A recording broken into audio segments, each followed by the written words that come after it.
Você que não luta aí desde 2015, né? Você que não luta desde 2015, mas teve uma grande carreira no UFC, né? Na principal modalidade do UFC. E também uma participação no The Ultimate Fighter Brasil, aquele programa de reality show que teve na Rede Globo nos anos 2010, ali por ali. E Hugo, antes de a gente começar aqui a falar um pouco sobre a sua carreira, conta pra gente como começou a sua trajetória no MMA. Qual foi a sua principal inspiração para chegar nesse esporte que gera muito dinheiro, mas que também tem aqueles maus olhares, mas que a gente sabe que é muito interessante, que tem sempre a sua boa disciplina. Muito bom, muito bem-vindo a SP Rio Mais. Muito obrigado pessoal da SP Rio Mais, obrigado a todos vocês que estão assistindo, foi um prazer estar aqui com vocês e esse momento aberto para a gente poder falar da nossa modalidade, que está sempre precisando de um apoio, sempre precisando desse estímulo. Muito bem, eu comecei com arte marcial desde novinho, né?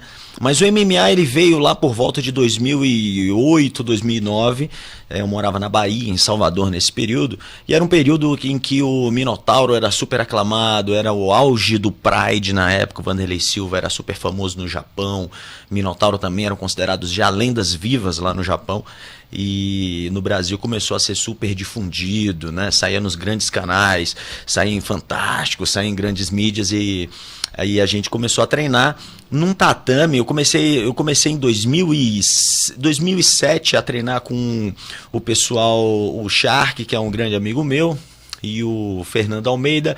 Eles tinham uma academia, né, chamada Pico do Açaí, lá em Salvador.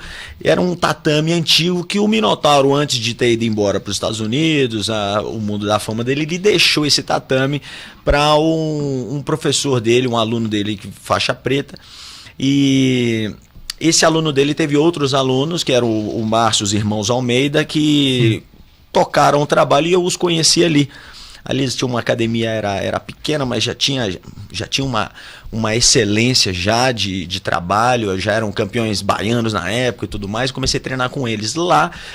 Eles já estavam desenvolvendo o MMA, estavam começando no trabalho de MMA. E foi lá onde tudo começou, e eles tinham uma parceria com a Academia Champion do nosso mestre Luiz Dória, né? Super notório por ser o grande técnico dos irmãos Nogueira, né? Técnico do Júnior Cigano também. Nessa época o Júnior Cigano também estava meio que começando, né? E era muito curioso que lá dentro dessa academia, né? Era no Pico do Açaí, tinha um pessoal que já treinava bastante. E a gente tinha uma professora de boxe, foi quando eu comecei a minha história dentro do boxe, era a Adriana Araújo, foi a minha primeira professora de boxe. Na época ela era campeã brasileira de boxe, uma pessoa humilde, simples, e que poucos anos depois se tornou a primeira mulher medalhista olímpica.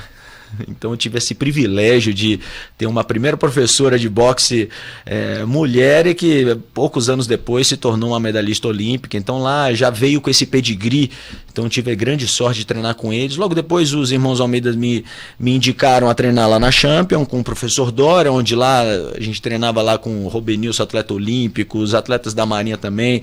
O Robson Conceição era novinho na época, magrinho, que depois se tornou campeão olímpico agora em 2016. Então eu tive essa sorte de treinar com essas pessoas, né? Só não tive o prazer de treinar com o Popó, que eu peguei já um pouco depois. O Popó nessa época já era uma lenda do boxe, já estava na equipe dele, Mão de Prata. Não tive essa oportunidade de treinar com ele, mas treinei com os grandes campeões que lá estavam, e foi assim que começou essa minha trajetória, né?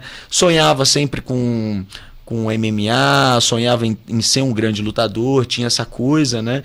E estava super dedicado e motivado para poder seguir esse caminho, muito árduo, mas foi super proveitoso. E aí depois foram acontecendo muitas coisas interessantes que a gente vai conversar e que me levaram até onde eu cheguei.